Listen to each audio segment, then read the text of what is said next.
Ma mission TV, le miroir du monde. Maintenant, je vais porter plainte. On a cité biloko ya lobaka na bino na TV. Yo moni na 10 rubriques na wana atia ata eloko moko ya lobaka. Il comprend que hier ça éveil patriotique te, hier ça éveil contre Joseph Kabila Kabange. Ntema mabene ya mwana. Akoti na politique. Ola loba bosolo azo loba politique. Tant ouye azali ko to saba kondité oyo nzambe établi na mboka malédiction holandaise, ma trouble mental pe kobanda, ça ce n'est pas mauvais ezali ya solo.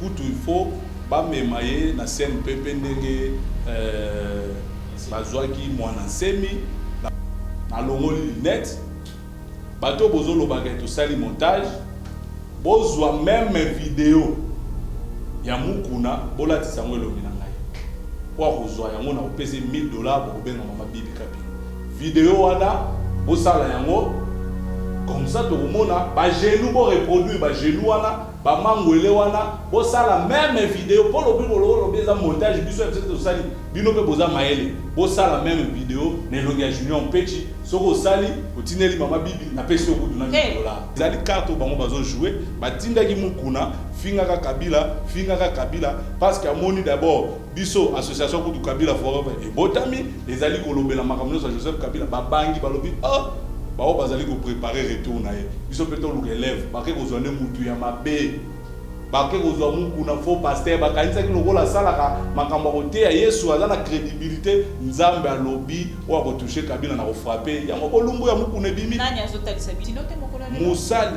mais yango nazoloba est-ce que ndeko kutino po asala o ya salaka azela Joseph Kabila lo mona bokonzi entre parenthèses na ndenge na yepe asala o ya sala mais na rotu na bino ndeko mukuna obaza musala nzambe pour expliquer bien cet esprit azalaki wapi pour la kisana ndeko mukuna tanga azolia na Joseph Kabila azolia azomela baza ko kabele ba ticket ayena mwasi na yeko présenter ba mama Olive ba pesi yo enveloppe soki ezalaki communauté moko sérieuse ya ba union aussi balinga balongola lokola ezali gablo na ye moko a créaki yango aza kotika na wana mais bandimi ya solo papa mama esika babandi ba kisu kokende kuna te loboko esali makambo mabe obiso to moni wana eya isu ko tia loboko mingi babanda makele la vérité des yeux now ba comprendre que ezalaki distraction ndenge pe veille wana ko sila na ngona 2023 et ko sila na 2023 2055 Congo ko koma poto ya Afrique sous la vision politique de Joseph Kabila Kabange pour installer les bisopé 4 saisons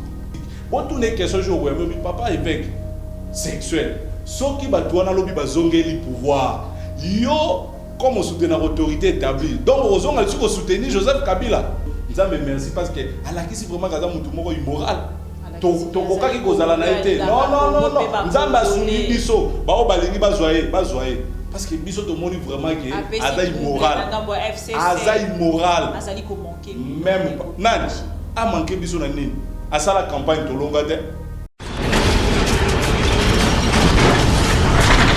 Ma mission TV, le miroir du monde. Les plaisirs est pour nous de vous savoir nombreux devant vos postes téléviseurs pour suivre Am TV, le miroir du monde, à travers cette émission que vous aimez beaucoup, Allo Congo, émission à Congolais, Allo Congo, Linga Congo, Lokolanga, Lokolandeko, Zaliko Talanga, Lokolandeko, Zaliko Sabonné, Tongo, Lokola Kokwa. L'actualité oblige, voilà pourquoi tozongaka toujours na etando eke po teto mekako solola makambo nyonso ndenge ezali koleka na mboka boyebi te mikolo nyonso tozali bongo na actualité ya monene koloba te ndeko moko congolais atelemi na bopikiliki alobi te po tomema ndeko Kabila na justice alors bino nyonso botangaki mpenza mokanda wana oyo azali mpenza kotalisa te ndeko Kabila qui est bon en justice. Alors, en dehors de l'actualité, Mukuna a pesi penza plainte ensemble là mandeko. Il y a éveil patriotique. Tout le monde peut ngambo ya Sénat ndeko Alexis Tambo Mwamba o azali président ya Sénat. Akutaki bongo koleka na koko sona mama Goya bijou azali sénatrice ya kati anda ko penza azali bongo kokamba ba uti koleka na lisolo pote bata na ndenge ni ba kolongola makelelo elekaki balika na makambo mosusu. Alors na plateau na biso na préféré ki lelo na je la bino moko ya bino ndeko Junior Mpechi Oyazali, président initiateur, il y a Kabila Forever, Naye Deto Solola, Azali, Moko ya cadre, il y a FCC. Alors, Naye Toko Solola, parce que Mituna Ezali Benze Ebele, et Bandeko, Batindela Kingape Mituna, Ezali, Mituna Morona Rotuna, tant on se soit avant émission ici là. Mais entre-temps, il est déjà sur ce plateau de ma mission TV à qui je dis bonsoir. Bonsoir. Monsieur Petit. Bonsoir, Maman Bibi Kapinga. Mbote na ba Congolais. Nous sommes pas besoin particulièrement na ba abonné nous sur ma mission TV. Est-ce que quand si que ba abonné on a basali ko sepela na yo? Makasi. Vous allez sûr. Nazali très sûr ba abonné ba sepela na makasi. Mais total la ngona ba nombre ba vues ba total ceux qui déjà émission ba moné le ngai ceux qui ba total pour commander na ba 20 000 vues je rappelle na ba émission Ezawa. Donc mingi bazali ko sepela na biso. Et puis il faut koyeba que mutu nyonso te soki bazo sepela na onde combat no eza malamu te ba mususu pe ba sepela na bango po sala théâtre sengeli mutu asekanda atali mingi eza bongo Yesu Kristu kutu to komi koya bolinga ende après mais Jésus oyo azalaki nzambe mingi baboya ki alors soko zo sala eloko malamu continuer na nzela na yo ata mutu afingi yo to aboya yango yo sala avenir nde kopesa yo zo sala eloko malamu. Oui, musala na ngai koloba bosolo et puis ko sunga mboka na ngai na makambo ebele. Ba Congolais bazali kotala biso ba kozala moke étonné po tango tozali kolobela tango mosusu a passant kaka Kabila Forever na ebike ba Congolais misusu déjà quelque part tango ba vanda batali yo jeune junior un petit azali ko soutenir ndeko Kabila pour toujours. Okanisi penza te bazaka na esengo na yo. Non, mais il faut koyeba que wana ezali monde ya politique. Oyebi déjà na mboka oyo ba parti ezali belé, ba leader bazali belé. Ba mususu tango azotala yo azali mutu ya lingomba moko songolo to pakala akosepela na ote. Ba mususu pe akosepela. Mais réalité sur terrain nde ko démontrer yango nga na sala meeting par exemple na Triomphal na benga soldate police yate plus de 10 000 personnes ba yaki koyoka ngai na pesa ata infraté soki mutu alingi alandela tout nezate na association Kabila Forever to sali une année toza na 21 317 membres so na pesi numéro bengi mutu kasi on a zo bisa yo donc naza vraiment na mbongo ngai ya kopesa 21 000 personnes ba membre ya solo pe bato balingi nazo pesa devoir pour ça l'investigation soko yoki mutu abiso te ngana deraki na Kabila Forever jour à meeting na zoaka 1000 francs 2000 francs 3000 francs bobenga ngana koya na nini ata débat na mutu wana ezalité d'ailleurs ngana ko pesa mutu 3000 5000 même pas 20 dollars te pour un événement na ngai parce que ngana linga mutu ya ne loko na conviction na yango moni atande to vanda soko lobi kaka go na bengi bango moni plein ndeko bazali kotala biso balobi soki yo opesaka te ntango mosusu po te yo mpo ozali kozwa epai ndeko Kabila kotala te ndeko Petit azali bongo kosoutenir ndeko Kabila pendant ke bacongolais ebele ntango mosusu bazali na mwa baretenu ya kosoutenir ndeko Kabila te ndeko mama parce que ozali bongo konduka oyo babengi mosolo mama bibi nakoyebisa yo eloko moko peuple congolais il faut to changer façon ya komona makambo soki tozoluka changement na mboka na biso esengeli pe to changer biso moko d'abord peuple lolenge o tozosalela makambo wana ngai nazoyebisa peuple ata soki lobi omoni ngai ata nga na koki kopesa mutu mbongo te po aya na eloko na ngai to na likambo to po akoma na association Kabila Forever. Alors pour na koloba na bato pourquoi na sali bongo parce que au moins na mboka oyo mesana soki mama bibi okomi lelo député ora les amis de Bibi Kapinga soko longwe bato wana pe basili. Mais ngai depuis Congo ezala Congo Joseph Kabila kabana longwe nga na créer association pas parce que Joseph Kabila kopesa nga mbongo te na sali yango sans koyeba na ye physiquement kozala contact non na créer na lobi boye mona mobali o makambo ya sali na mboka na biso oto monaka nanu te esengeli to pérenniser yango pour que Congo na biso etambola ye ba congolais autant mosusu bazali ko réfléchir te tant ozali koloba que makambo mwana mobali ya saleli biso ndeko Kabila bato mosusu bakotuna ndeko Petit ya salini.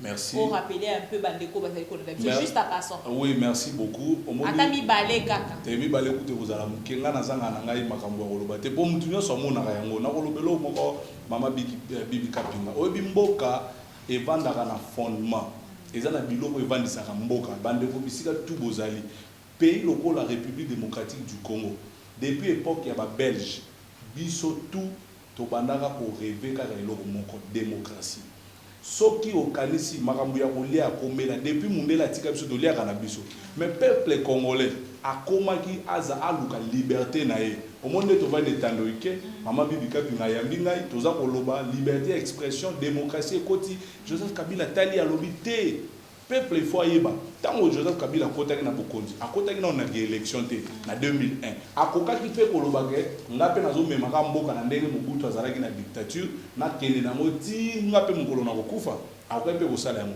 mais ya ndimi a partager pouvoir d'abord pour kimia ekota eloko liboso biso tobetaka sete kimia na kati ya ekolo Congo et puis alobi kosuka awa te lokola naza awa président na choix ya peuple congolais il faut na mema bango na élection et sengela qu'il fallait que ça la mobeko likundi constitution o ekoza la socle ya démocratie o ekovandisa mboka na kati wana pe constitution démocratique pe amemi biso na ba élection ya liboso 2006 2011 2018 malgré yango bato amité mbe ba critiquer machine à voter mais lelo ngana yo oyambaka bango awa ba député yango bakoma ba député est-ce que vous avez des députés, il y a machine à voler, tous les députés. Donc vous comprenez qu'il y a beaucoup qui a été fait, surtout côté de la ville de Kinshasa. Nous quoi qu'il y a en 1990, Ayebi Nengatika aéroport à Congo. Tant qu'il y a Ayebi, Ayebi Nengatika boulevard Lumumba, le plus long boulevard Afrique centrale. Donc Kolongwa aéroport Tio Koma wana na Gombe sika tozali, otala banzelo etongami, otala boulevard du 30 juin ndenge koma Kolongwa awati kokoma Kikwiti ezalaki 3 semaines mutu ko kufa kangama na zelu na mabulu lelo komo mutuka lelo 5 heures du temps ozana Kikwiti na makadam mais ezali fait quand même l'aéroport bakenda pour faire inaugurer nazo annoncer na peuple et si la calamité président Kabila azalaki na mandat na e bandeko ba entourer bakenda bakeko faire inaugurer maquette ya pamba non musale zo salema. D'ailleurs, bato balobaka mingi kaka po balandaka na source te kala mingi te na kopeso vidéo na suko mona évolution misala et tango aussi la ozonga awa peuple azala pe na mwa mutema malamu po ezalaka na mboko soki to sali te botongi te bo réhabilité soki to tongi te batongi bongiso bakutaki te pona nini toyebaka te to sala nini mais on comprend parce que ata Yesu tango bande ko sala bolama fingama aéroport wana. C'est vrai, et Oumeli, depuis mai 2018, Joseph Kabila Kabang Excellence, président honoraire, a lancé des travaux. Mais ils ont ça, parce que vous avez l'aéroport, madame, mon collègue, coup du pays, où tous en ont aussi critiqué. Mais ils ont ça, les mawana, calamité. Non. Des cochonnières petits, ils allaient bongo, penza. Ils ont appelé, ils ont appelé. Moi, rappelle, la bande de temps, vous allez Kolanda, vous allez basé ko Koloba, Barolinga, Musuba, Kota, penza. Il y a un atelier ici, Congo mboka munene botozala na musée il fallait Joseph Kabila ya poto zo musée. Wana bokolo basali lokote. Musée. Sauf de commune. Obi pono mata passerelle to bana ko mona waka na mboka papa. Passerelle. Et loko zala simple. Mais il y a des gens qui nous ont dirigé 32 ans to mona yango. Ce que le peuple sika za vraiment ba passerelle. Mais na ngambo ya Chango ezalaka déjà. Passerelle ezala na Chango. Moko. Ah, il faut na mata passerelle, il faut na koma mwana Chango. Si comme ça to bakisi combien? Wala pe ba koloba to sale lokote. Mabe ezali awa muto alobaka Kabila sala rien. Wana ekomi mutema mabe. Mais tolobi te Kabila sala nyonso. Mutu moko te akoki kosilisa pasi ya Congo atanga lelo na komi président na kosilisa Congo mbala moko te. Même France, oui, voilà, même la France n'a pas été construite na mokolo moko pe na président moko. Il fallait alternance et puis tout le monde ensemble. Pourquoi tu as vu il y a actualité vraiment où ils allaient tant choqué bandeko ya PPR DTP FCC ninge to sali ko constater to moni pena alerte nanga ya FCC et kotisi bulu yeke c'est-à-dire moto nyonso alobi na likambo lobi na landaki ndeko mende o azaki penza kotalisa te na ngambo na ya lobi ndeko mukuna azali na déséquilibre mental donc otala ndeko menda lobi c'est que likolo ba penza qui est touché to moni bongo ndeko mukuna avec l'éveil patriotique bauti kotika oya bango plainte bon pour ne pas dire plainte dénonciation contre Ndeko Kabila oya zali président honoraire na biso pe autorité morale ya FCC. Merci Mama Bibi. Oui, tant que tous les gars la télévision awa ezali pour édifier peuple de Dieu congolais partout ici Kazali. Bible ya moko ezali ko senga na basali na nzambe baza la soumise na autorité établie, pas autorité comme mutu moko mais les autorités.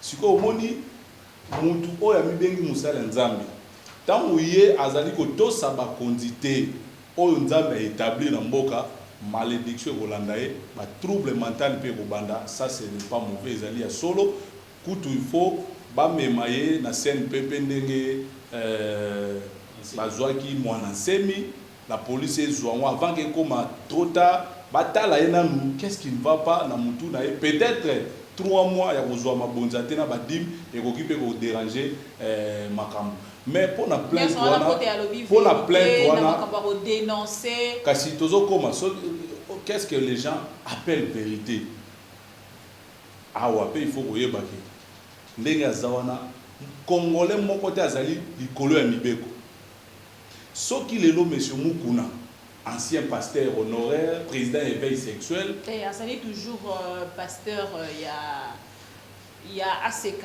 il y a mangomba nyonso ya ACK tokubanza tete yo mutokolo soki ezalaki communauté moko sérieuse ya bato nyonso ici balinga balongola lokola ezali gablo na ye moko akreaki yango aza kotikala wana mais bandimi oyo ya solo papa mama esika bavandi bakisi kokende kuna te loboko esali makambo ya mabe oyo biso tomoni wana eya esi kotya loboko tika na expliquer bato ke mpo na ngai azali président éveil sexuel mpo yango nde namoni mpo ça fait 2-3 ans nayokaka ata mateya na ye te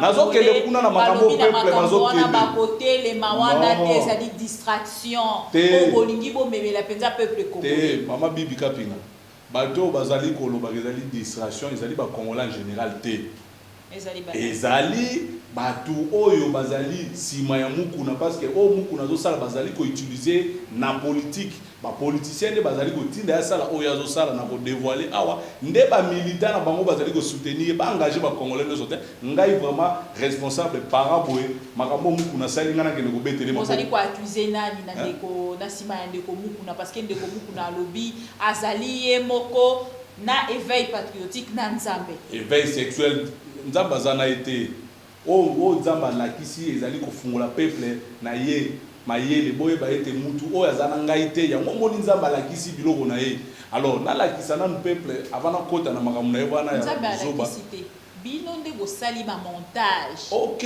alors soki ndinde ko mutu na azali kotalisa te bosali ba montage pona kokitisa kombo na ina lokumu o azali kotombola ya mboka Kongo.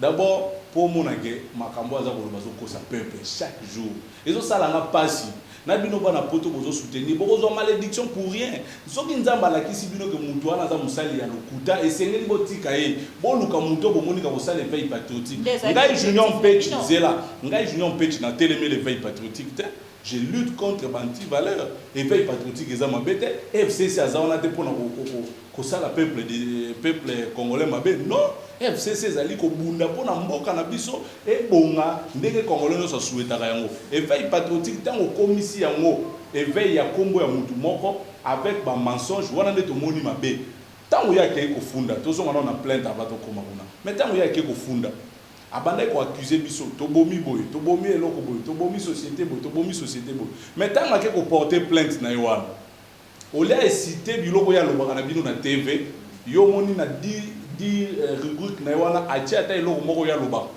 ya lobi ke to boma je kamine mais kuna pour na déclarer yango te parce que azana preuve te akotisi yango na kati ya non alobeli ba makambo mususu yoka azali ko loba makambo mususu babudi dia Congo boy na boy mais babudi dia Congo wana il y a pas longtemps lobi awa bakufiti bakufi tokoloba siko ke lokwa bakufi wana ezali président Félix na bomisi bango il y a pas longtemps azala quand même yango to lobi faut batala na mutu et puis tango mutu azali kolwa mibeko azate mibeko ya mboka o epesi Mukuna droit ya kokende ko porter plainte ya ko s'exprimer kozala libre même mibeko wana eza kotalisa ke moto nzambe a élevé na dignité ba autorité wana bazala batu moko o esengeli to batela malamu.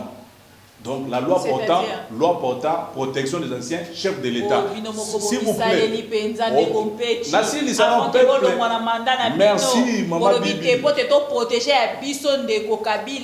Merci maman Bibi. Merci maman Bibi pour la motuna. Bokozonge la biso lisusu pe boko comprendre que tant to salaka constitution nazali koloba wa UDPS était les melaka biso à l'époque. Que la constitution des Amabé, les alliés taillés pour Joseph Kabila, les alliés boyena boye, les loyaux, mais ils ont la moukuna, ils ont les dépêches mobima. Mon béco nino bango bazali ko tambola nangope et ils ont protéger bango. N'est-ce pas la constitution? La même constitution. Et on a dit que nous avons mis sur aigle. Nous allons ko sala musala pour na Congo. Les loyaux Joseph Kabila Kabangenda azali ancien président vivant, n'est-ce pas? Lobe kozala ndeko Félix Tshisekedi. Mobeko wana tango ko batela ye, tango ko pese ba avantage, bokoloba ke to sala ke mon président Félix, biso to yeba ke Félix Tshisekedi akokoma président. Peuple congolais, bazali ko kosa bino. Lobi pe na lobi mais s'il vous plaît, Joseph Kabila bomamboka. Bon mobeko ni ne pesi mokuna force ya ko kende ko déposer plainte. Ezaka biso de to sala ka ya moto. Donc, batika kokosana, mibeko sale marapona kocha ordre, mboke tambola na mibeko to sale yango pona congolais tout. Donc plainte na wana, bako recevoir ya moté, bako benga été Joseph Kabila. Déjà ce que si Joseph Kabila, bobuki mibeko. So so bobuki mibeko wana, biso peto oluka to buka ba mibeko mususu, mboke zongi susu na bulu yeki. Mais quand si ceux qui ne respecter l'article OT, biso peut toujours l'article un tout qui koloba bon, il faut changer un mot, to changer le nombre de mandats, ba président changer. Au moins tel bozo ça désordre na mboka. Bozo ça désordre. Wana ni ezali kolobisa au bon majorité au bozali na yango, nde ezali ko rassurer confiance na bino, kota la te bino ne bozali mobile le ko faire ezali moi si. Non, na bandeli boy. Tango bango bazoloba ke mobeko wana. Oh, ils ont protégé l'ancien chef de l'État, ça les pour Joseph Kabila. Et bon, tant que le président Félix mandat n'a aussi là. Moubé pour aller protéger. Est-ce que Bissot Toyebaka un jour, tant que tout ça la constitution, que le président Félix a recours à mon Gonzamboka? Non. L'objet maman de Bika pour recours à mon constitution, on a proclamé. Et si quand on a pensé kota. Tant que si quand on a dit est-ce que Bissot Toyebaka Kendeko Félix a recours président de la République de si quand on a dit comme pourquoi Bino de quoi Henri Magie. Ale kakana etando eke o monaka ye o koyebisanga le contraire te adalisaka biso te boyebaki ke boko jouer pion na bino ndeko Félix Tshisekedi. En tout cas wana il faut benga rimaji botuna parce que pour ngai vous êtes na kati ya famille moko non soki azali koloba likambo seki non boki kozala na famille moko politique mais mutu na mutu makambo aza kolobe ko engager faut botuna peut-être ya yebi onga na yebite. Vous comprenez? Ngai on a yebi ezali que Félix Tshisekedi, président de la République, peuple a voté et puis biso to gagner majorité parlementaire. Voilà, il y a moi ça là tout ça la coalition. Il y a moi ça l'Olendo la ville. Mutu mon côté a koki kolobaka aye baraka mutu X na vous la président de la République. Non, c'est faux. Mutu mon ta koyeba kaka nzambe nda yebi nani akokoma président lobi. Mutu mon ta koyeba. Mutu moko te mama. Ce n'est qu'on a besoin de l'obaki bon peut-être alinga na kaka amuser galerie. De temps en temps. Non mais bon ngaye na no expliquer bino. Yango na be émission, ba vidéo ezali na ba internet motonyo sozali na yango na téléphone de kompechi. Tous doit en place on a te bo ngaye ko s'expliquer mieux que ngaye, mais ngaye na yena la kisana peuple ke batika ko distraire bino. Président éveil sexuel azali faux pasteur musali nzambe ya lokuta nzambe porter aux plaintes kasi eloko na na sala na senga porter ngande plainte ngamo na eko mi livrer ya lo komi ko lukate boko tisande ko mukuna na kati ya distraction apesa yo plainte kuna peto moni bozali bongo ko manipulaka ndeko ya mwasi po bazali déjà ko accuser bino bongo ko sanga pe le contraire te bozali ko manipulaka ndeko mami Chibola kende ko bimisa plainte pote plainte o basali contre ndeko Kabila ezwa bongo distraction pe libungi na ebisa yo mama Bibi Kapinga yo journaliste munene mo plainte de Joseph Kabila Kabang eza sans impact. Parce que pour protéger la 021. Et la constitution. Bisoté. Ce qui est ligné quand Joseph Kabila Kende. Bon, aboli constitution. Comme ça, on est tu assumer. Ni ni ekoya. Non, parce que dans le sens que ce qui est constitution. bato nyonso baza reconnu ba député par la constitution, ils vont tomber. Bato nyonso kokufa. Bolingi tozonga na zéro. So bolobi ke bakanga ba benga Joseph Kabila kende ko samba. Soit disant na makambo ya lobi. Pe ata soki toke ko samba. Toko kanga mate, nyonso ya lobi aneza lokuta za na preuve te. Parce que vous avez la justice na maboko. Non, oh, justice na maboko na biso. Je sais que les lois marabato bazo kanga biso ne tozo sala yango. Donc c'est ça na mboka auto mesali. Ce qui kambo sale mi ya malamu, bobete ba tumsu maboko. So ya mabe bolingo bambela biso ber. Non, trop c'est trop. Base à la claire. Ce qui balobi que mobeko ane sale maka pour protéger Joseph Kabila Kabange. To yebite le rôle yenda kozala ka ancien chef de l'état, ba msusu ba koyaka na simana été to yebite. Mais si vous voulez ça, bon annuler kasi to ma constitution, mboke vivre sans loi, to vendre le roi na Zamba comme ça pour benza Joseph Kabila. Et d'ailleurs ce qui bobo une constitution. Et l'Européen dit que ça la guerre porter plainte. Parce que pour porter plainte, il fallait constitution et puis ça au droit wana. Si autant que bolobi que mobeko finalement la loi est à bongo. Mutaza au-dessus à la loi, azalité, makambo ya lobby contre Joseph Kabila Kabange, eza masolo ya nzela ya nganda ntaba, d'ailleurs na bavoka batala ki makambo te bake ko déposer pour na ba musée galerie. En fait, azo local asala a gagné moi popularité moko boye et puis lobby boyo ka tia ilongia comme député pour ma bonze comme passe mikolo na mboka o bato ba komi ko fungwa mama ele ndelo ko mukuna zali ko sala. Vous allez ko reprocher de ko mukuna na nini? Non, toujours reprocher d'abord na mutema mabe. Maman Bibi, tika na suko bazwanga boyo kaboma. Na simbité. Te na sens que na silisa na makambo nyonso eze ko kima ngai. Toujours reprocher nini. Monsieur Mukuna ami bengi évêque azali musali na Nzambe. Entre parenthèses. Musali na Nzambe azali animé na nguya ya molimo mosantu. C'est-à-dire azali na force spirituelle. Na miso ya molimo ya komona makambo poto yoka bango okobala boye ba prophétie siko botuna na ndeko Mukuna tango ya bandaki kozala na Joseph Kabila tango azosala campagne Emmanuel Ramazani Shadari Nzambe na ye alakisaka etege biso bato FCC tozali bandoki Saint-Esprit ayeko ya epa Mukuna kaka tango amoni ke to gagner ba élection te to Emmanuel Ramazani Shadari candidat na biso a échoué ndeko Mukuna molimo mosanto zongeli ye pona koyebisa yeke tala bato wana baza mitema mabe mais tango ya banda kolia na biso n'est-ce pas makambo ya zoloba ezaka makambo akalo ya zokosela biso to sala bo pendant ce temps où était le Saint-Esprit mazali moto ya liboso te bonga ka ndeko ebele baloba loba ya serviteur de Dieu nazo mema bino pola la sakata fo musala nzambe olandi ndeko kutino te mokola le musali oh mais yango nazo loba est-ce ndeko kutino po asala o ya sala azela Joseph Kabila lo mona bokonti entre parenthèses na ndenge na yepe asala o ya sala mais nazo tuna bino ndeko Mukuna obaza musala nzambe pour na expliquer bien Saint-Esprit azalaki wapi pour ala kisana ndeko Mukuna tanga azolia na Joseph Kabila azolia azomela baza ko kabele ba ticket ayena mwasi na yeko présenter ba mama Olive ba pesi yo enveloppe nyonso wana monité Saint-Esprit place wana azola kisa ete que toza batu mabe aye campagne ye ba pesi mbongo Saïla Shadai campagne akei c'est bon tant à Monique de suite oh te kuna ndo kwa kule eswezate nda changer Saint-Esprit a komi ko tindikae na ngambo mususu et puis l'OBP tant le président Félix a kolongwa na bokondi Saint-Esprit pas kolongwa a komi ko finir le président Félix pour côté la président mususu ça faux pasteur ça ce sont les éléments o ezo like ça que ceux qui nzamba azana a kotinda o lena muto aza mutema mabete donc ceux qui abandai ils ont deux hypothèses soit soki azam sala nzamba solo c'est que pendant azalaki na biso nzamba la que toza batu malamu yenda bumunzela yango akimi biso parce que soki azalaki musala nzambe ya lokuta alors yango amonaka te ke biso toza batu mabe entre parenthèses donc botika kopesa crédibilité à serviteur de Dieu et veille patriotique soki alinga sala mais asala yango na kombo Joseph Kabila Kabange te benga ye mukolo mususu senga loba ndeko Julien Mpecha lobi bosala débat la qui sa preuve Congo ya avant Joseph Kabila Kabange nini Kabila kuta na mboka oyo Joseph Kabila bomi aila nga preuve yazo koloba ke Jekamine kufi mais il y a pas longtemps ici bobondi ko bimisa dossier Albert Yuma ezalaki pour la société ni est-ce que il faut que l'hôpital c'est clair ndeko Pechi non c'est là la série c'est ndeko Pechi s'il te plaît so komi musika ngapeite ko bunga nani na lobaka ha mokene sika wana ozomona te ke na makambo nyonso ozali koloba ntango ndeko mukuna azali kotalisa te wana nyonso wana ezali baaccessoire tokota na makambo ezali bongo mpenza primordial mpona nzoto na ye eza infraction. Est-ce que éviter que nzoto na eza infraction? C'est accessoire te? Non mama, yoka article 175 176 il y a code pénal na biso ezali kolobela ba outrage aux bonnes mœurs.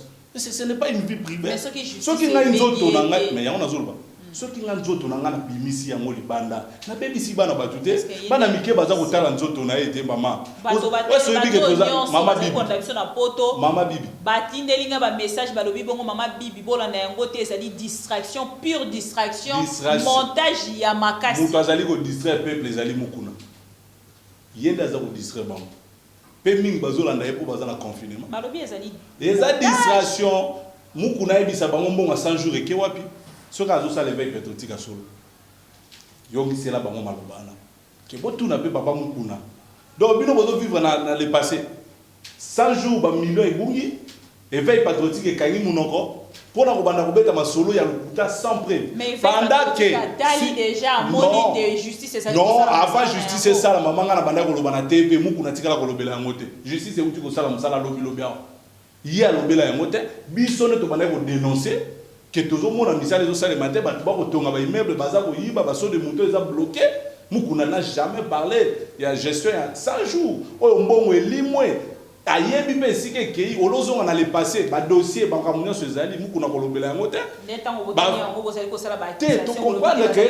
te comprendre que ye eza éveil patriotique te ye ezali éveil contre Joseph Kabila Kabange ntema mabene ya mwana akoti na politique olalo babo solo azoloba lokuta politique était ebongo alobi ba kotisa ye na politique était azali kaka congolais o alingaka mboka na ye pe azali kotalisa bongo alingaka mboka oyo te musali ya nzambe nyonso lo bali boso ezali kimia ezali koluka bolingo bomoko koma ya azolobaka no il faut coalition FCC cash ekufa maintenant azoluka coalition FCC cash ekufa bato baza perdant ekozala cash ezali FCC te yango nazosenga na bandeko ya cash bokolanda ngai bo soutenir mukuna te parce que mukuna aza utiliser azo jouer na jeu moko bino bozo comprendre te na ko citer combo ndeko mukuna azali ko jouer carte ya troisième voie on a kotalisa awa c'est-à-dire ko luka nyonso FCC na cash kabwana mundela lobi union fait la force mais mukuna batinde pour diviser pour mieux régner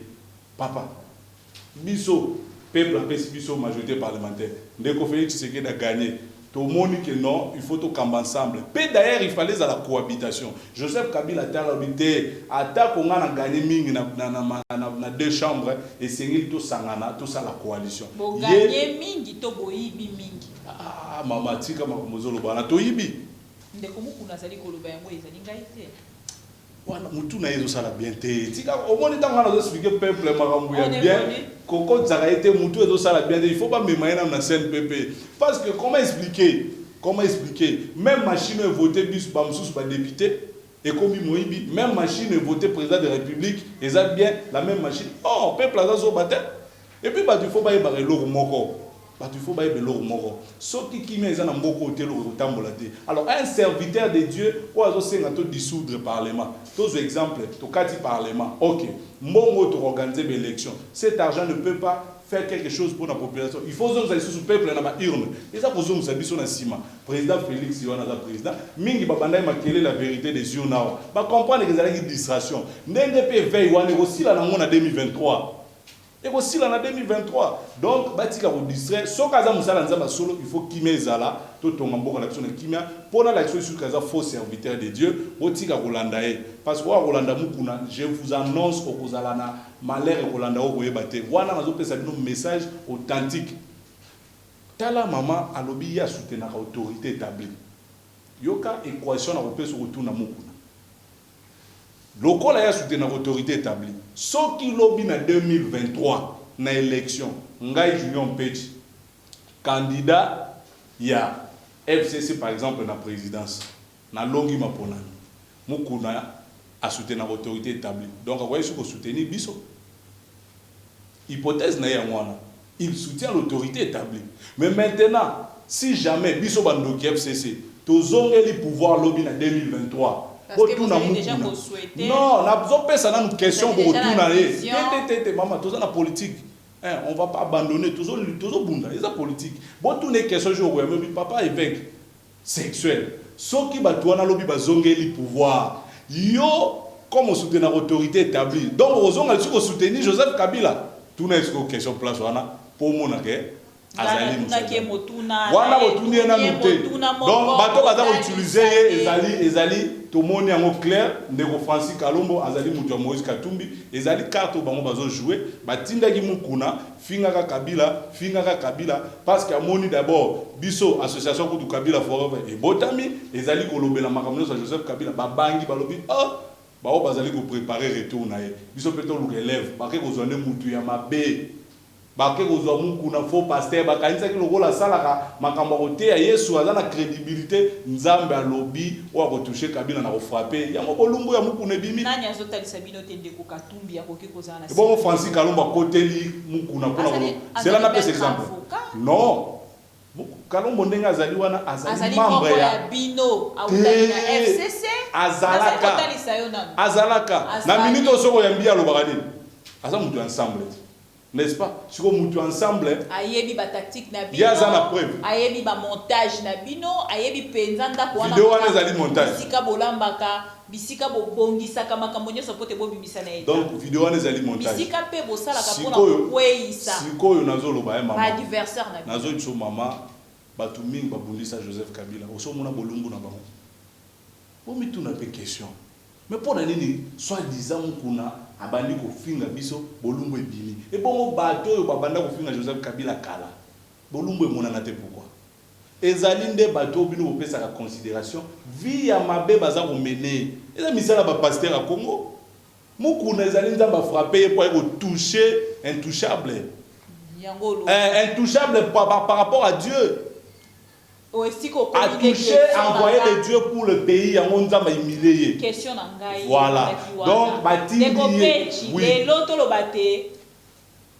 Mindu qui a ne komukuna et beti na vraie place na ngambo ya FCC pour côté la agitation na ngambo na bino et komi penza makasi kolika parce que tout à l'heure tant ozali koloba na landi o malamu na buke binyon solobi nanga te ndeko mukuna azali kongo kotalisa bokabwani ya FCC cash. Oui. Soki lelo FCC cash e kabwani bato bako perdre et kozala plus. Eza cash, eza bisoté. Soki ezali bandeko ya cash ndefo ba perdre. N'est-ce pas que bandeko ya cash ndefo la ki bazala bongo agiter? Merci beaucoup na question na yo. Na ebisa we loko moko jusque là au peuple azali ko comprendre. Tozali na gouvernement ya coalition. Ça veut dire coalition ezali FCC na cash. Tango likambo ezokoma ya malamu babeteli bato mususu maboko. Soki ya mwa nungu esalemi na gestion ya mboka baye ko attaquer biso FCC. Tango bino pe malamu. Yango nazotuna yokana no mama na tuna peuple. Na tuna peuple. Bozobeta maboko te pour na tuna peuple. Soki mandat oyo esili. Nazo exemple ya gratuité enseignement. Na bino. Gratuité d'enseignement na biso. Non, yoka na banda nazo exemple ya gratuité enseignement oyo tozo vivre lelo na ba province nyos parce na tango Joseph Kabila ezalaki partiel. Ezali na ba province moi quelques provinces ezalaki partout. Nga province na ngai ba bénéficier na yango sans cours. Soki na kosi bande ko ba dénoncer. To banda ko vivre toujours gratuité. Mais tango ekomi awa partout. Ba beteli nani maboko. Ndeko Félix. Sur le gouvernement FCC cash bana baza majoritaire. Peuple comprendre le thème mabe. Il y a bateau ba ko diaboliser. Donc si nous sommes majoritaires. Bon dimanche makambo malamu sali meza biso. Bino bozaki partiel. Ndeko Félix Antoine Tshisekedi. Kasi union fait la force. RDC mobile. Union fait la force. Eza processus e bandagi. Natanga Joseph Kabila bagi to meka yango na malembe. Tant le président Félix a yé, a yé beaucoup de bandes qui déjà sont comme ça partout. Mais question dans les alabos. 18 ans, maman malembe. Question. Mais na 2 ans de Félix a cotisé un peu comme. C'est ça la différence. Comment vous bimbate à Bakisi Bisiko biso to Zangisaki. Et ça ce 4 provinces de Tigalagi. Na, Moi, sur pas tout 11 éviter. provinces. Au moins que tu vas éviter sur 11, yo bakisi 4 biso to saleli. Il y a Bino Bozaki na 4. Non. Biso Biso to salaki presque partout sauf Lubumbashi, Congo central na Kinshasa.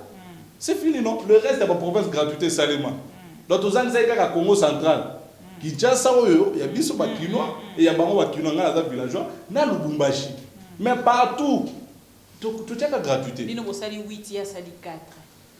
4 on a besoin à yété. Et ça c'est na cash. Mais pour nani Bozali ko ndima te. Non, vous comprenez la tali ici et l'autre moko simple. Que ce qui est comme malamu salemi, pourquoi bozo longola biso? Parce que biso n'est majorité. Ceux qui le lot boy ko voter loi que gratuité salimate, to voter to boya yango. Répondre ngana na question na ngai. Banani esengela ki bazala agité na séparation ya FCC cash. Bato ba kozala normalement agité, ba nga pona ngana zo mona bango te. Biso toza agité te pour la séparation. Biso to moninde mabe kende ko mukuna. Non, ndeko mukuna akoleka na TV ko salir image ya mutu o nzambe a élevé na dignité.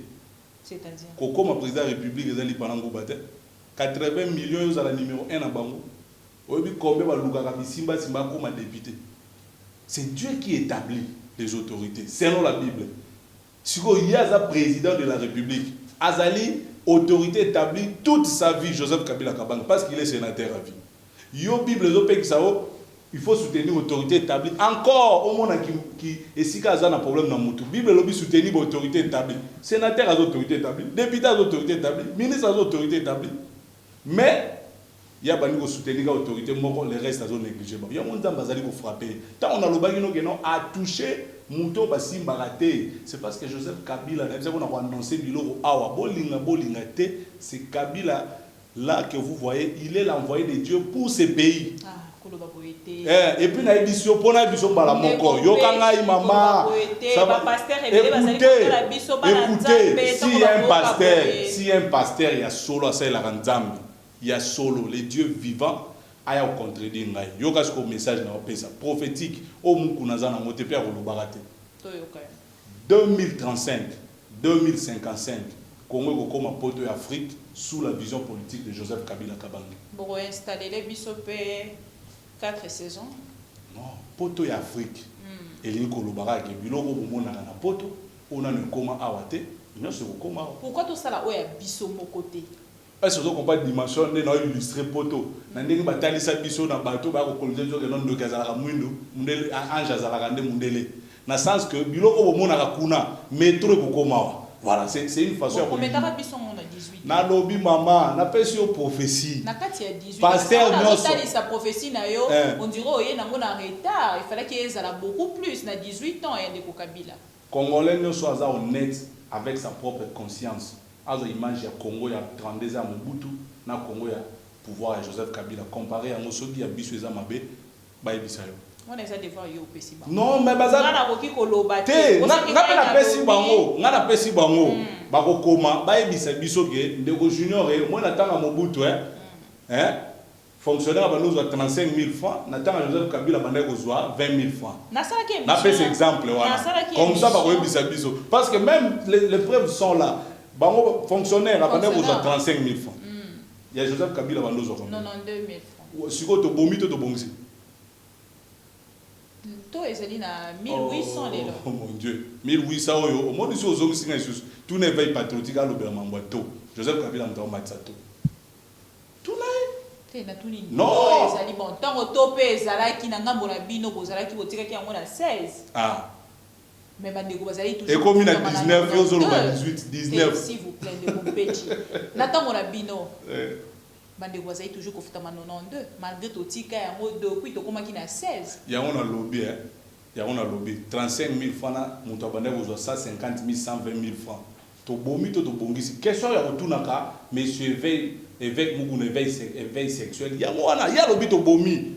Poko boma il faut la sanga logo na kuta ya malamu nga na bomi ngai na yaka bapona yango nini ezali ko bangisa bino kende ko Kabila a se présenter penza na justice et logo zo bangisa biso ezate respect ya mibeko soki Joseph Kabila Kabanga e ko répondre na appel wana so na dénonciation wana ya buzoba ça veut dire que to silisi force ya mibeko ya mboka na biso.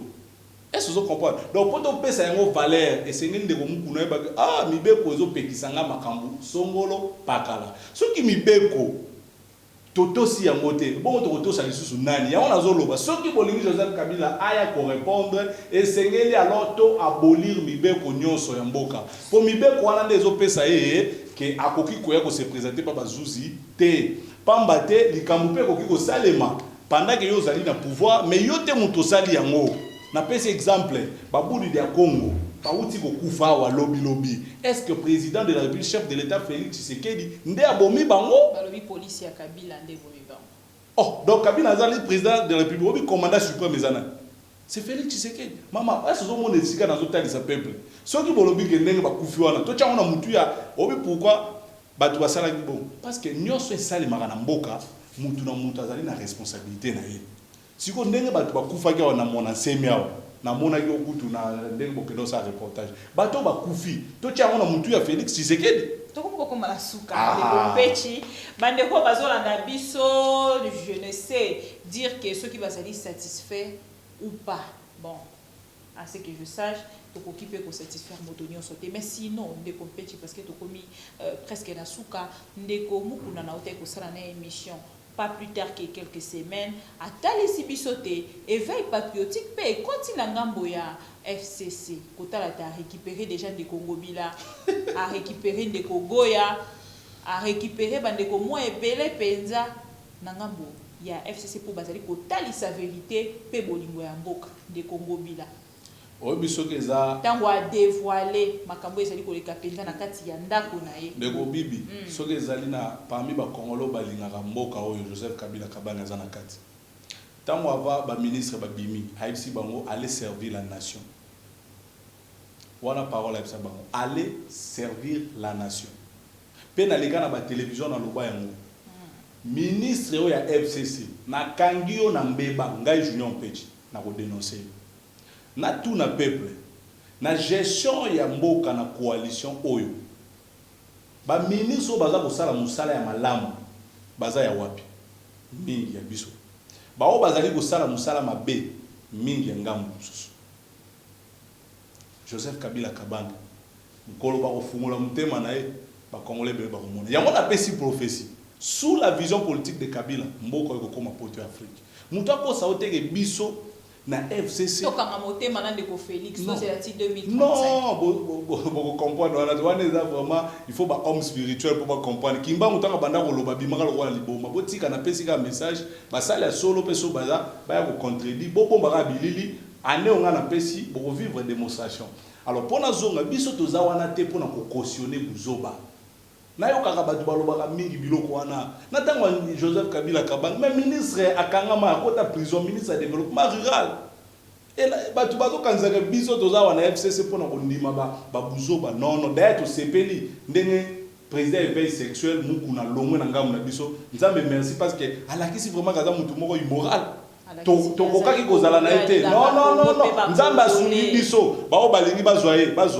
parce que biso to moni vraiment que aza immoral azali ko manquer même nani a manqué biso na nini asala campagne to longa te c'est que azali un impact te non atika biso aza immoral peut-être peut to polaki na élection wana pour to zalaki na ye muto libabe mukuna oui je peux confirmer comme ça aza na libabe na botutu biso to kanisa zo sala nzambe ya solo nzoka nzambe abandonné ye. Alors, il y a moins de katani, mais le rôle de Tozana est sous-soutien, en tout cas, dans un élikia, Nzambe à solo, n'a pas pasteur à solo, pour pas sembler la rapport à Mboka Oyo, pour avancer bien. On s'est quand même pour reconnaître que Mama Goya, des Congo Bila, sur le trace de l'éveil patriotique. Dire la vérité au vrai sens du mot. Biso Tozala déjà battu l'éveil patriotique, il y a un éveil sexuel. Lui, il ne fait pas l'éveil patriotique. Nous avons démontré au Awa. Yé ma belle non yo zoboya yango parce que ebité ah zela tango ba ko kangaye na outrage aux bonnes mœurs mais ça loi ceux qui sont en état de droit ndenge tous en état de droit na mboka il faut pas interpeller ndeko na biso héritier watanabe ba bengi saka yepa bazuzi pona ba benga ka epona nini yo yebiti pona ko mona ki bolu ndeko héritier yé pe ba kende nan kuna comme ça ba kotika pour comprendre que eloko asali ezali mbeba na mibeko ya mboka. Il faut to sande mibeko ya mboka. O Joseph Kabila kabanga tikela biso to tambola na nzela ya mibeko mukuna za au-dessus de la loi te asali outrage aux bonnes mœurs et sengeli na bazuzi babenga ye bayoka ye siko pona na sukisa balobi biso ne dosali montage na longoli lunette bato bozo lobaka to sali montage bozwa même vidéo ya mukuna bolatisa ngo elongi na ngai wa kozwa yango na opese $1000 bo benga mama bibi kapinga vidéo wana bosala yango comme ça to komona ba genou bo reproduire ba genou wana ba mangwele wana bosala même vidéo pour lo beza montage biso FCC to sali bino pe boza maele bosala même vidéo na elongi ya Junior Mpechi soko sali otineli mama bibi na pesi okudu na $1000 ngaba image ya bongo na ngaba bon téléphone batindela ngona nikasi bo publier na ba bolongo na makambo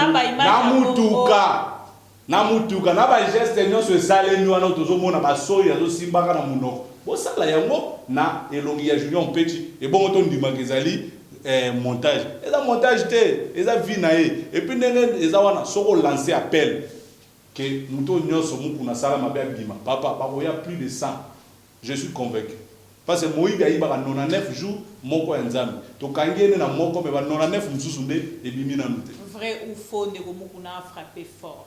Il n'a pas frappé. Et à la place très bien ciblée. Il a frappé fort parce que veille sexuelle à la kisi bolumbu nae le rôle à biso to banda ko considérer roi pasteur a bebisi bana na biso.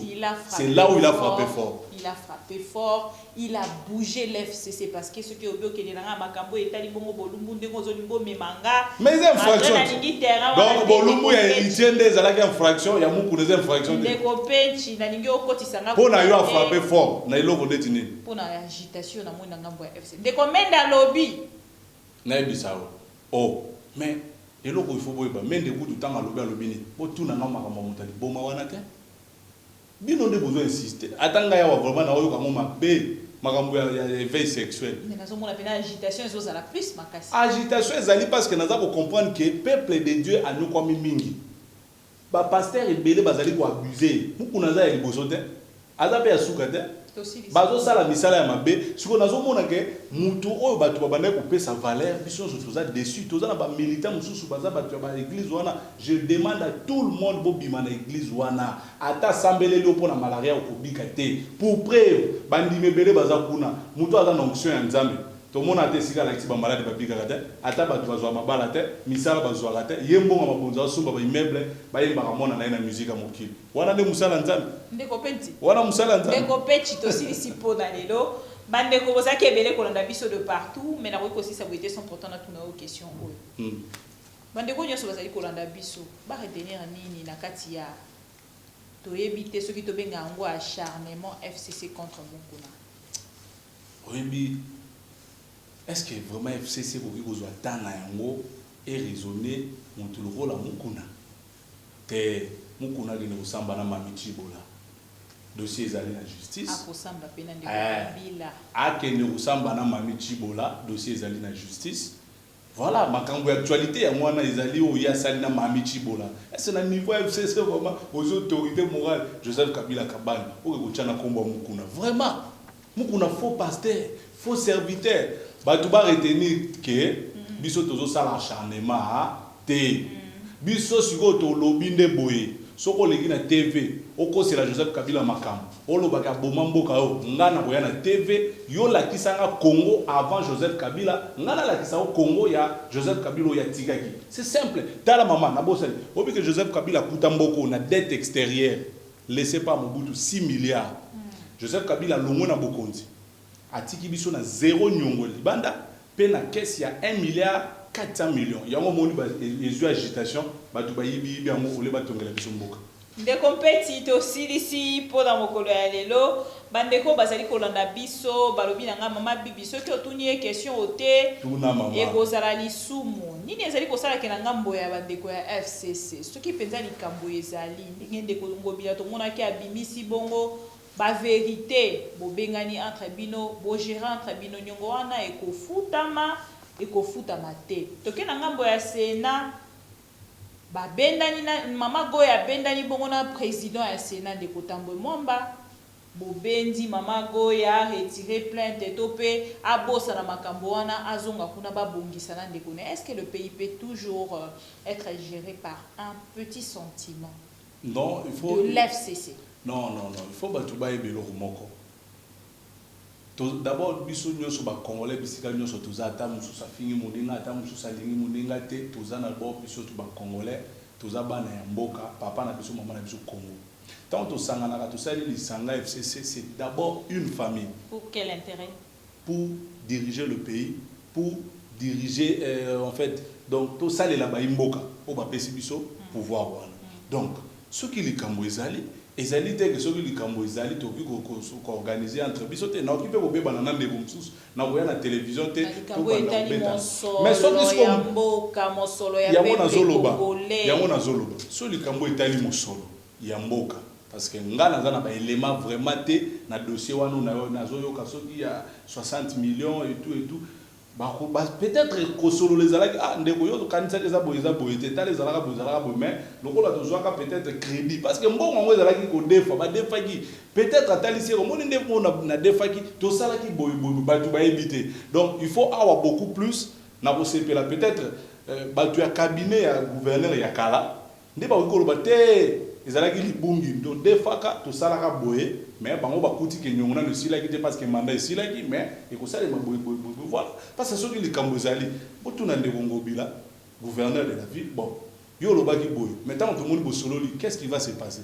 Mais biso tozana te pona ko cautionner buzo ba non bozo mona même na makambo ya 100 jours ba DG mususu baza interpeller bazaki baza ba FCC soki biso tozalaki bato mité mama beso nde bolobaka biso to lingite ba sala makambo soki ndeni to ngai to tika bomba ki de justice on est avec échantillon te. Non, échantillon te so. Ya bato boroki facilement ko livrer. Parce que pona ndeko soki to kangi na problème ba ko bengi sa pa bazuzi. Biso likamuna biso mingi FCC ezaka ke tozaka na nzela omoni Yesu ba finga ye to bomaye to bosana ye to yeba ite kazanzambe. Biso FCC bato bazo comprendre biso le lote ba comprendre avec l'état. Bato bazaka na misu mine inde ba ko comprendre mambo tozolo. Na sens que soki likamuna biso zaka lokuta basali boy. Yango peuple pour mona ayoki yango tozui décision. Soko leki oko c'est la biso makambo. Biso pe toye to bimisa vérité. Nde bokanisi ke toza na acharnement na mukuna te to comprendre que azo kosa biso pe il faut to lo ba vérité. Na kale zalaki bozo finga Joseph Kabila bozo kosele makambo. Momemi Mike ya lingane ko sona te artisan de la paix. Mais total ici que soki tozo vanda nye batu ba ko kanza ke makambo nyonso ezolo ba meza solo nde bokomi ko mona. Na mito atayo mama bibo bani ko kosela biso makambo. Toko bima eza acharnement te. Kaka ndenge ba balakisi biso nzela ya koya na TV ko kosa ko finga biso pesko tozu même moral to fingi to ye to zongisi na nzela ke tika lokuta. Avantage na biso eza tozana nzambe. Tango yo zo attaquer biso nzambe na biso oya yebi mitema na biso bato FCC à la démission en poise bolumo ebimi ba mususu omono sali biso buzoba nzambe na biso abite lokola viola kabana bato abimi donc biso toza bongo tozande na nzambe yango omoni nzambe azo soutenir biso mais na 2035 na 55 bobete la biso maboko moko ya grave à 18 ans bandeko babeti te babeti makaje bongo ba bazo ya Joseph Kabila na changu Kinshasa simba mina changu kasi yango ndeko muku na tuni alekaki abeza montage yake nena na changu ba yamba bongo alekaki na limete te mais limete montage ezate ndeko na bete lo mo mama bibi alekaki na savu bute mais montage ezate alekaki na lingwala te alekela wapi yokana muto koloma gelema aleki boy na confinement embouteillage koto ezate na Gombe partout tanga zolo omote mutu ezo sala te na limité omoni limité embouteillage ezate mais ba mususu po ba yamba bango bongo il faut ko annoncer na ba média Joseph Kabila soka bimi aya ata na bandal na mukuna na mwasi na bana na bandima eseka tout ba koya soko chetembe tango Joseph Kabila ko betaka tout na bandal omona plein wana to si po la lelo ndeko peti to tuni penza mituna e bandeko nyonso balandi biso ba yokiyo bayoki ba réponse na yo bango nde bakoyebisa biso à travers les commentaires nini ya solo lobi to pe nini ya lokuta lelo ozali esika moko esika ndeko mukuna azalaki lobi tango mosusu pa kota bisiko na kati ya FCC wana yo kota te to pe PPRD ozali tango mosusu pe kobunda moke okokota kaka mais ndeko mpeti lelo kotala makambo ezali kokumela ndeko mukuna kotala makambo ndenge FCC mobimba ko réagir lobi so kinzamba koteli motema na yo a bouger motema na yo ndenge na moni ndeko mais chibango azali koloba bongoli motema akomi penza kotalisa bosolo ya mboka soki ekoti na motema na yo penses-tu okoloba yango to okokanga po te yo lingaka ndeko Kabila? Bon, maman bibi droit peut-être comme asougiser le moins important batu mingi bakanisaka ke vraiment na bolakisa na mboka oyo façon mususu ya komona makambo pe génération jeunesse parce que je suis jeune baromona ndenge il faut que se comporter na ye na famille politique à Joseph Kabila te pour mbongo c'est pas conviction et j'ai eu le temps ya ko analyser ti nazo pesa na ba message ya venir naza zobate bandeko mingi ozo cité wana ba kenda ekipo no opportunisme o nazo yebisa bino na yebiso loko moko na sali association Kabila Forever le 22 mai 2018 ta on a outi aussi ça ba classe na libana mboka na lobi boy comme Joseph Kabila kabanga za na bokonzi na ko lancer association T parce que ceux qui na sali yango sikoyo mokili mombeko benga ekoloba jalelo o comprendre na vandi na ngai na tiki nyonso je voulais na zeleloko moko ekokisama parole ya Joseph Kabila o aloba depuis kala je vais respecter la constitution je ne ferai pas un troisième mandat tant ou passation pacifique et salemi le 30 janvier ndé na lancé association Kabila Forever na tikali ko contacter FCCT na yebani na mutute na bimi na télévision na bandi ko salon na salilelo et foutio lelo donc c'est là c'est là ce qu'on a dit sa maman pour comprendre que na ye et pas Kabila te parce qu'il fallait na luka contact ya voiture parce qu'il fallait na luka lipa mingi bakenda parce que kijalelo soki mutu azwi bokondito landa ye pe bokomona yango tango pe président Félix akolongwa mingi bakozala lisusu na été ba association kozala te mais nga na sali eloko oyo na yebi ke Joseph Kabila sa kei na yeba kité ko kozala majorité parce que na ba publier kutu ba confirmer ki ba député national te ba gouverneur te na yeba ki nanga te mais nga po na ngeza ke mambo Kabila sali na kote yango batu bana totambola na nzela wana parce que na yebi o nga na za na comme makambo na yebi et puis na yebi que Joseph Kabila na mutema na ye po na biso azawana po na kobongisa mboka pe aza envoyé de Dieu na silisa na ko changer maloba te bobomba na bino bilili nga na tikala komona na Joseph Kabila te tilelo est-ce na changer bilili na zawana na zolobela idéologie na wala kisaba makambo na ngai oui atana kutani na ye peuple congolais ayebake de Junior Petit atana sima ya caméra oui omona de ko Joseph Kabila na mona na TV le rôle biso tout nde après musala nanga FCC bureau ya FCC contacté ngai balobi bonu yoza libanda na biso boyeneni yaka ozala pe na biso na kati oui parce que idéologie na ye vision politique na ndenga na zolandela na yebi ke mboko ko na vision politique ya Kabila yango na pesi prophétie yango na zoloba donc bato bazozala yo akenda mpona lipa te soki bona ngana soki za mpona kijalelo ngana sala Fachi Forever po yaza na bokonzi merci beaucoup et puis peuple a candidaté que to yaka pona mbongo ngai vraiment nzambe merci nzambe na sambelaka apesanga mo 4 makolo nazo vivre avant ko douana donc 2035 te wala ma mboka na yo nyonso ko sepela tout à vivre poto ya Afrique Congo République démocratique du Congo 2035 na lobi sous vision c'est-à-dire que atangai batinga candidat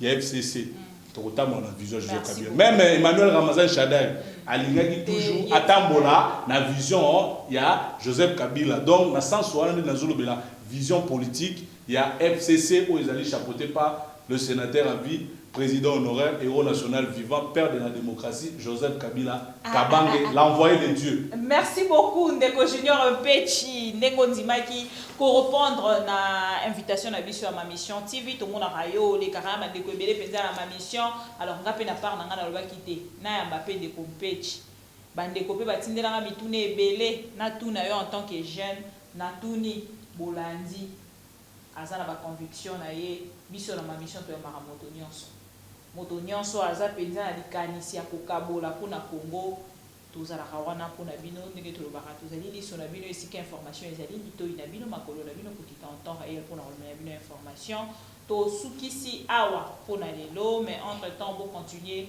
kosabone na ma mission TV d'ici fin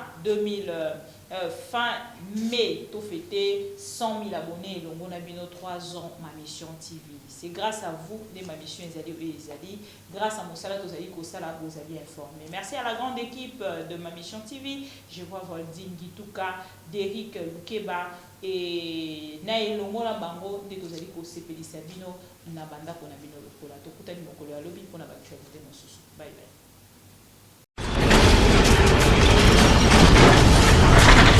Ma mission TV, le miroir du monde.